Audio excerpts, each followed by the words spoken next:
Здравейте!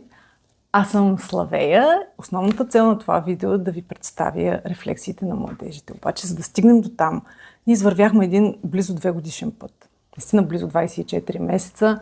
Работихме много усърдно, учихме много, направихме близо 20 онлайн срещи, по време на които те учиха за гражданското общество, за управлението на НПО, за това как да развиват нашето сдружение. Направихме 4 срещи на живо, 2 работни, 2 застъпнически, срещнахме с евродепутати, срещнахме с депутати, срещнахме с институцията на омбудсмана, но най-готиното е, че младежите сами заявиха себе си, говориха за това, което е важно за тях, за бариерите, които срещат и обсъждаха своите идеи съвсем открито с политици. Научиха младежите.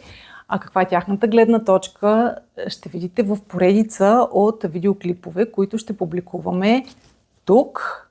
Къде е тук? В Инстаграм, във Фейсбук, на нашата страница, в YouTube канала ни, във всички възможни медии. Ще публикуваме видеа, в които младежите споделят какво са научили, какво са постигнали, какви са усещанията им във връзка с участието им в проекта Амиго.